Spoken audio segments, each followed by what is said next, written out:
और जहाँ खाना नहीं पहुँच पाया और भोजन के पैकेट भी भेजे हैं। मैं आपको बयान दे रहा हूँ। मैं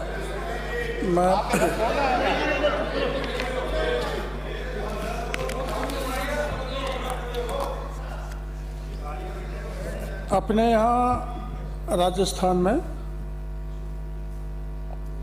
और सालों के अलावा 62.50% बरसात अधिक हुई है, जिससे आपकी चिंता स्वाभाविक है, क्योंकि जगह जगह पानी रुक गया, नेचुरल फ्लो रोक दिए और असामान्य बरसात 22 जिलों में हुई है। जिन जिलों बताने में समय खराब चाहते हो तो मैं बता दूं, करीब 22 जिलों में एबनॉर्मल रेनफॉल हुआ है और एक्सेस 16 जिलों में हुआ है। 3 जिले ऐसे हैं जिनमें नॉर्मल हुआ है, जिसमें बाड़मेर, डूंगरपुर और सलूबर हैं। हमने जो प्रयास किए हैं वो आपकी जानकारी में देना चाहूँगा। उसके बाद कोई ऐसी मामला आपके उसमें आए तो हमें बताना, हम आपकी इन पर कार्रवाई करेंगे। हमारे पूरे राजस्थान में अब तक मृतकों की संख्या 193 बरसात के कारण, 193 अतिवृष्टि बाढ़ के कारण, और घायलों की संख्या 36। और हमारा जो पशु है, छोटा पशु की हानि हुई है 347 और बड़े पशु हैं 279, और जो आवास हैं पक्के वो गिरे हैं 1974 और कच्चे मकान गिरे हैं 752, झोंपड़े गिरे हैं 190, पशु के बाड़ों में नुकसान हुआ है 517 में, कपड़ा जिनको नुकसान हुआ है 2855 लोग हैं, और बर्तन हैं 3522 परिवारों के। अब आप सभी जानते हैं कि ये इनका SDRF के नॉर्म के तहत सर्वे कराया जाता है और SDRF के नॉर्म के तहत ही इनको सहायता दी जाती है। तो अब दे रहे हैं। उक्त अवधि में बाढ़ से प्रभावित 26 मृतकों के आश्रितों को 104 लाख रुपए बांटा जा चुका है। पशुधन सबको देंगे, नहीं सबको। एक बात सुन लीजिए, फिर आप सबको माननीय सदस्य सुन लें। बीच में नहीं बोले। माननीय सदस्य सुन लीजिए। माननीय सदस्य, मैंने अनुमति सुन तो सही उनको। धारीवाल जी का, धारीवाल जी क्या ये प्राइमरी वरिष्ठ है सबसे, ये प्राइमरी स्टेज का है। मैं आपको बताऊंगा, एक भी नहीं बचेगा जिसको किसी प्रकार की हानि हुई है, उसको कंपनसेट करेंगे। पशुधन से की क्षति से प्रभावित 8 व्यक्तियों को 2,53,000 रुपये दिया है। आवासीय क्षति से प्रभावित 515 व्यक्तियों को 184.74 लाख रुपये दिया है। बर्तन के लिए 193 लोगों को 10 लाख रुपए दिए हैं। और भारत सरकार द्वारा जो जारी मापदंड हैं, आप सभी जानते हो, भारत सरकार जो मापदंड जारी करती है उसी हिसाब से सहायता दी जाती है। अब हमारे जितना भी जनहानि, पशुहानि, आवासीय या फसल का नुकसान हुआ है, उसको सबको आर्थिक सहायता देंगे। और वो आपको जानकारी है, DMIS पोर्टल पर डाटा अपलोड किया जाएगा और उसी हिसाब से हम सहायता देते जाएंगे। अब हमारे यहाँ एक बाढ़ से आप सबको जानकारी है कि आपके शासनकाल में 50% नुकसान होने पर सहायता दी जाती थी। मोदी जी के आने के बाद में नुकसान अगर 33% होता है तो उसको सहायता दी जाती है। हाँ, तो इसमें अरे सुनो तो सही। इसलिए हमने गिरदावरी कराई है। माननीय, अरे वो ये बोल रहे माननीय, अनुमति नहीं, अंकित नहीं। बैठिए बोला रोहित जी, मैंने आप लोगों के कहने से बोलने के लिए कहा है। अब जरा सुनिए माननीय रोहित जी, पहले कभी भी व्यवस्था नहीं है कि आपके स्थगन पे मैं जवाब दिलाऊं, लेकिन स्पेशल विषय था, आपके विपक्ष के नेता का भी आग्रह था, इधर भी दल के लोग बता, तो माननीय मंत्री जी को मैंने कहा, जरा सुनिए माननीय मंत्री जी। फसल हमारे यहाँ गिरदावरी, हरिमोहन जी आपने कितने उत्तर दिए, इन्होंने कितने, हरिमोहन जी आम तौर पर स्थगन का जवाब नहीं लगता है।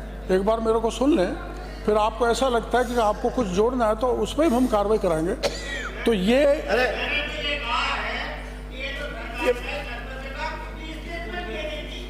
एडजॉर्नमेंट मोशन लाने की जरूरत ही नहीं पड़ती ना। बैठिए। आपके कहने से पहले ही सरकार ने शुरू कर दिया था, आपको बैठा नहीं आता है और सवाल सुनने में आपको तकलीफ हो रही है। कल ही मैंने स्टेटमेंट दिया था, तो ये आंकड़े कहां से आए? बिना सर्वे आंकड़े कहां से आए? माननीय मंत्री जी, आपके मंत्री हैं, माननीय कृषि मंत्री जी, अरे बैठिए, दोनों इसी में उलझोगे तो जवाब नहीं आएगा। हमने जो जितना भी खराबा हुआ उसका गिरदावरी का काम 1 अगस्त 2025 से चालू कर दिया था। अभी गिरदावरी का कार्य जारी है। एक 7D रिपोर्ट बनती है, वो बनाया जा रहा है। और जो मैं आपको बता रहा हूँ कि SDRF NDRF के जो नॉर्म्स हैं उसको मैं तो बदल नहीं सकता, नहीं राजस्थान सरकार बदलती है। मैं सहायता बता देता हूँ क्या क्या दी जाती है। सुन लो फिर पूछ लेना। अल्लाह नियमों में आओ तो मैं बहस करवा दूंगा। अरे बीच में दखल अंदाज करोगे मैं बंद कर दूंगा। बीच में नहीं बोलेगा। माननीय सदस्य, माननीय हरिमोहन जी, आप वरिष्ठ हैं, ऐसे बीच में बोलते रहोगे तो जवाब ही नहीं आएगा। अरे दोनों बोलोगे। अरे पहले आप सुन तो लो, सुन लो, आपने कितना दिया था, ये कितना देंगे बात के विषय। इनको तकलीफ हो रही है, जवाब का विषय नहीं अभी। सुनता लो पहले।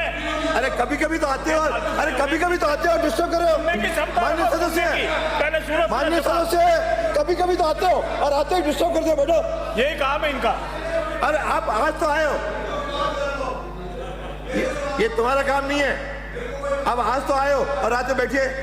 अब बैठिए, अंकित नहीं, बैठिए। तो फिर नहीं बैठेगा तो बोल क्यों रहे हो? ऐसे बोल रहे हो, क्या बोलो? बैठिए। बिना अनुमति के नहीं बोलोगे, बिना अनुमति के खड़े नहीं होंगे। बैठिए। माननीय विपक्ष नेता बैठाइए। I will name you.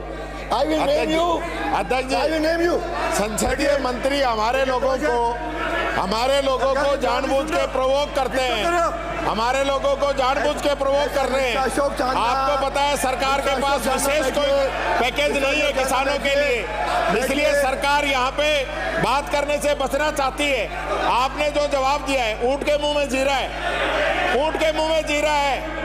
खुद बाबा जिस हिसाब से बोल रहे हैं उनको लग रहा है कि वो खुद न्याय नहीं कर पा रहे जनता के साथ। के मुंह में जीरे के समान आपकी मदद सरकार की है। सरकार ने जो विशेष सरकार जो दिलवाओ जवाब सुनना चाहता है। कांग्रेस की संस्कृति नहीं है, मिलना चाहिए। कभी भी किसान के हित में नहीं रही है। तो किसान विरोधी कांग्रेस है, ये किसान विरोधी कांग्रेस है। ये जवाब ही नहीं देना चाहते। बैठिए। नो, वहीं बैठिए। क्या हो जाएगा बताऊंगा, क्या हो जाएगा? चैलेंज कर रहा हूं। अध्यक्ष महोदय, जब हमारे मंत्री जवाब दे रहे हैं और कांग्रेस के नेता बाहर जाके कहेंगे कि मंत्री ने जवाब नहीं दिया, आप सुनो तो सही। आप सुनते ही नहीं हो जवाब मंत्री का जवाब सुनते ही नहीं हो और अध्यक्ष जी के आसन को चुनौती दे रहे हो। ये संसदीय परंपरा नहीं है, ये कांग्रेस का बनाया हुआ संविधान नहीं है। ये संसदीय परंपराओं का ध्यान रखना है, संसदीय परंपराओं का ध्यान रखना है। आप अध्यक्ष जी को डरा नहीं सकते। आप जिस तरीके से आपके राहुल गांधी जो गालीबाज नेता है उनका वो कहते वही करते हो आप लोग। ऐसे थोड़ी चलता है आपके कहने से। जब हमारे मंत्री जी जवाब दे रहे हैं, हमारे मंत्री जी जवाब दे रहे हैं, सब जवाब ही नहीं सुनते हो और बाद में मीडिया में बयान दे देंगे। आप सवाल उत्तर नहीं सुन रहे, जबकि हमारे मंत्री जवाब दे रहे, सक्षम है, जवाब दे रहे, उसके बाद भी सुन नहीं रहे और बाहर जाकर मीडिया में एक ही बयान देंगे, नहीं चलेगी, जवाब नहीं दिया, नहीं चलेगी, ये दादागिरी थोड़ी चलेगी, नहीं चलेगी, ये खाली बात नेता की पार्टी है, कार्रवाई 2 बजे तक स्थगित की जाती है। सदन की कार्यवाही को 2 बजे तक के लिए स्थगित किया गया है। आप तस्वीरें देख रहे थे, क्योंकि जब अतिवृष्टि के मुद्दे को उठाया गया और मंत्री किरोड़ी लाल मीणा उस पर अपना जवाब मुआवजे को लेकर आपदा प्रबंधन विभाग की तैयारियों को लेकर दे रहे थे और जिस तरह से किसानों को नुकसान हुआ है इस अतिवृष्टि की वजह से, लेकिन इस दौरान विपक्ष के विधायक जो अपनी सीट से उठे और कहीं ना कहीं आगे की ओर बढ़ने लगे। स्पीकर देवनानी ने कहा कि अनुशासन के विरुद्ध है, अनुशासन में रहिए और उसके बाद भी विपक्ष और पक्ष में तीखी बहस एक बार फिर से होती हुई नजर आई है। अतिवृष्टि से किसानों के नुकसान को लेकर के सदन में एक बार फिर से हंगामा बरपा, सत्ता और विपक्ष एक दूसरे के आमने सामने हो गए। चलते सदन में अपनी सीट से उठकर अन्य स्थान पर चले जाने पर स्पीकर ने भी नाराजगी जाहिर की और मंत्रियों के पास जाने वाले विधायकों को स्पीकर ने फटकार लगाते हुए कहा कि ये क्या बीमारी है, पक्ष विपक्ष के सदस्य अनुशासन में रहे और फिलहाल इस हंगामे के बीच सदन की कार्यवाही को 2 बजे तक के लिए स्थगित किया गया है। बड़ी खबर, पशुपालन एवं डेयरी विभाग और तमाम समस्त उन बिंदुओं पर जो कि वर्षा के बाद जनित स्थिति को लेकर के, वर्षा के बाद जनित हालातों को लेकर के जवाब दिया जा रहा था मंत्री किरोड़ी मीणा की ओर से, लेकिन इसी बीच अचानक से हंगामा हुआ और उसके बाद भी विपक्ष और सत्ता पक्ष एक दूसरे के आमने सामने एक बार फिर से हुआ। 2 बजे तक के लिए कार्यवाही को फिलहाल